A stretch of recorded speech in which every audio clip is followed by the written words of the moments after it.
Hello, creative friends. This is Joy coming to you with another art journal page.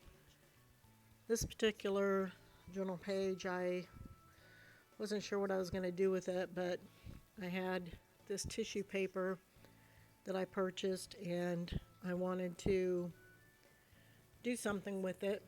So I put gesso down on a page, on a journal page, put down the tissue paper, and then gessoed over the top of it.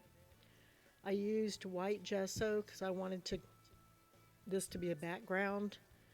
So I kind of watered it down a little bit so it was more transparent, and then covered the top of it, the bottom, and then of course the top with the white gesso, and set that aside to dry. And I decided that I had been wanting to, I tore a little piece of it, so I was trying to repair it. I'd been wanting to do a journal page with butterflies and gears and stuff, so I cut these butterflies out with my silhouette on just regular plain white cardstock, and then decided to use these metallic paints to paint the butterflies with, so that they had some kind of a color to them instead of just white. Even though I was going to be putting, some things on top of them, I wanted to make sure that they had some coloring to them. So these are metallic paints. I had like gold, antique gold, bronze, a couple different colors here that I thought would work well on this journal page.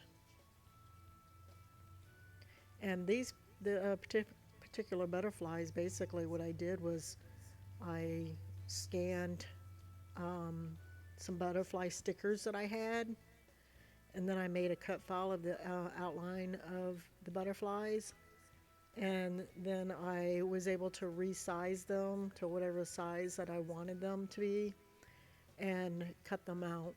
So it actually worked out pretty well. So once this was dry, I wanted some kind of color on the background, so I decided to go with a teal blue color. I didn't want it to be a real dark, color. I just wanted it to have some color on the background, but to be able to still see that tissue paper that I put underneath. And at this point, I felt like that I had the paint on there a little too thick, so I took a paper towel and then was going over it and blotting up some of the paint, which was kind of cool because it left, the texture of the paper towel behind as well. So I like the way it turned out. So I dried that, and then here I'm figuring out the placement of the butterflies. And when I went to pull them off of the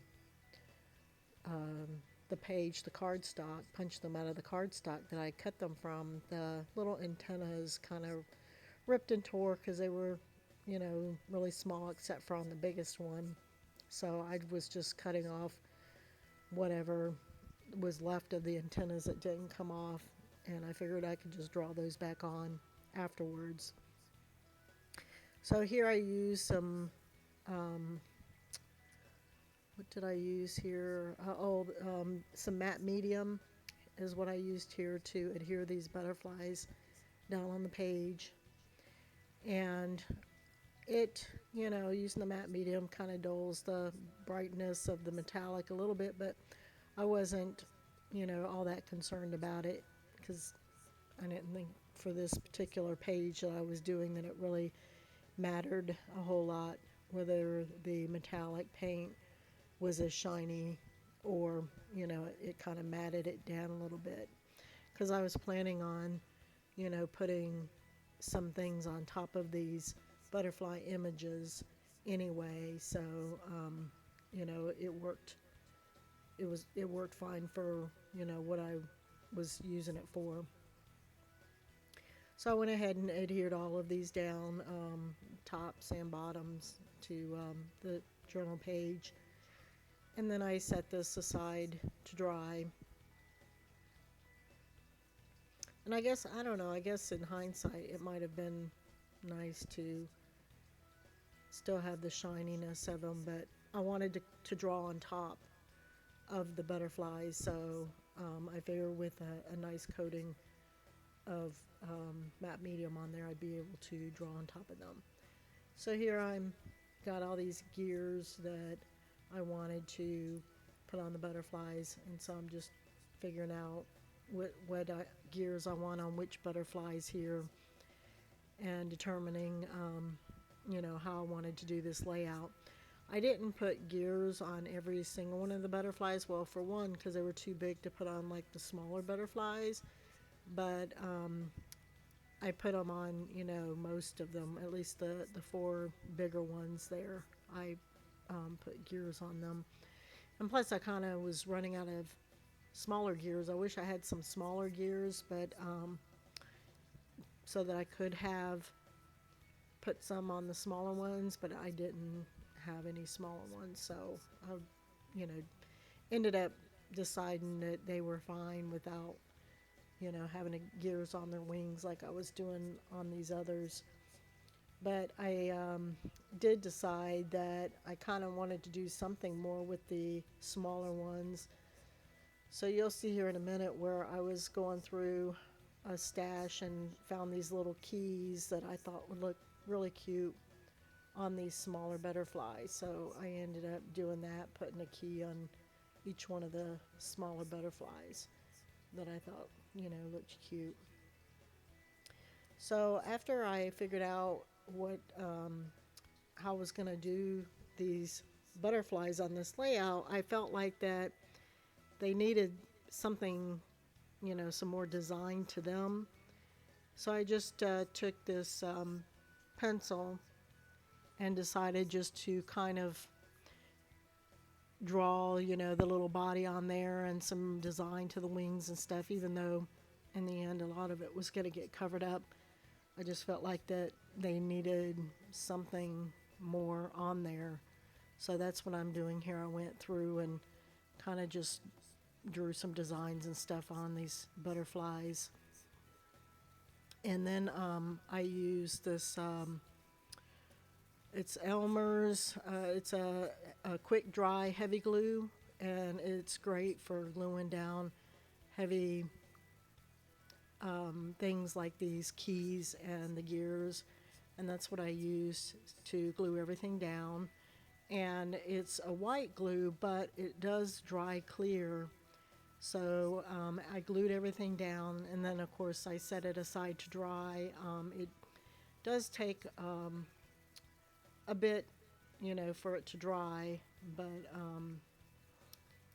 once it was dry, it was fine. But I wanted to make sure it was completely dry before I continued on, because I wanted to do some shadowing around the butterflies and whatnot, and I didn't want to get the glue on my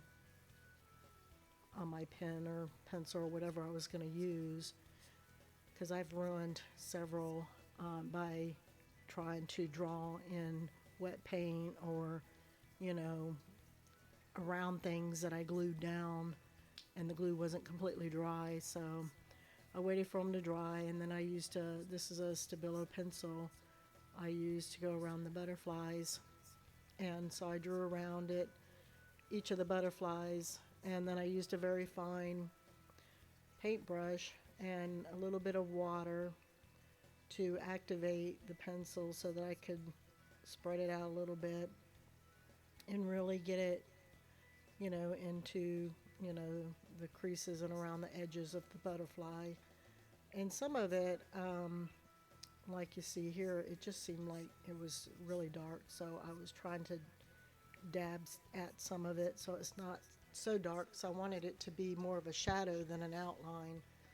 So I finally figured out that maybe if I didn't draw as heavily around the butterflies, then it would be not such a stark black outline. So I did eventually figure it out to where I didn't, draw so heavily around the butterflies.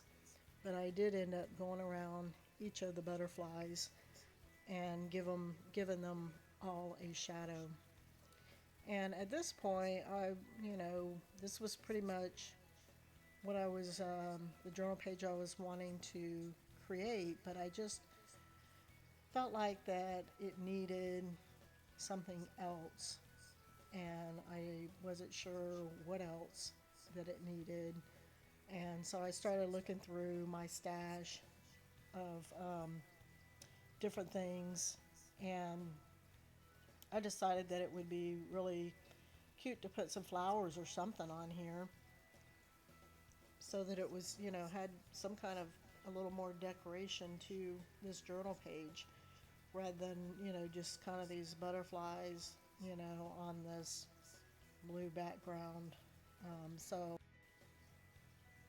I found these flowers in my stash, and they were just some flowers that I had printed on some regular paper, like, a couple years, long time ago, many years ago, and eventually wanted to use them for something, just didn't know what. So I've hung on to them all these years, and I'm glad I did because they seem to go with this journal page and worked out nicely with this page.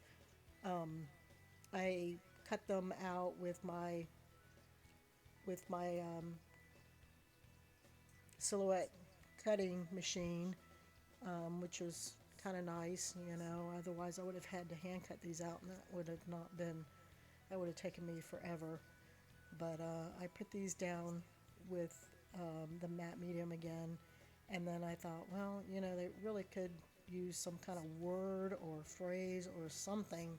So I searched through my stash, and I like to cut out words and phrases from magazines, and I found this phrase that says, "Leave a legacy of freedom," that I thought, worked nicely with this page. So I put that down, and then I decided to go around the flowers with the Stabilo pencil and do some shadowing around the flowers and around the phrase that I had put on this page to give it, a little bit of a border around the phrase on the page as well. And I had the same issues with trying to do the shadowing around the flowers as I did with the butterflies. I'm a bit heavy-handed with things, and I have to keep reminding myself not to be so heavy-handed. But I started out and they were just really dark and black, and I had to try to tone it down some. So after I did the shadowing around all the flowers, and I decided that they still needed something else to this page, so I started doing some little doodling on this page around, with the flowers with a fine line black marker. So I think that, it really added, a nice touch to the page. And so that's pretty much, the art journal page that I created this week. If you like the videos that I put out, I would appreciate it if you would like, subscribe, or leave me a comment. I would love to hear from you. And I really appreciate everyone that watches my videos and that leaves comments and hits that little like button. It's a lot of fun to do these videos and to share my art with everyone. So I really appreciate everyone, coming and seeing what I like to do and work on. I have a lot of fun doing this. So I hope everybody has a good day, and we'll talk to you guys later. Bye-bye.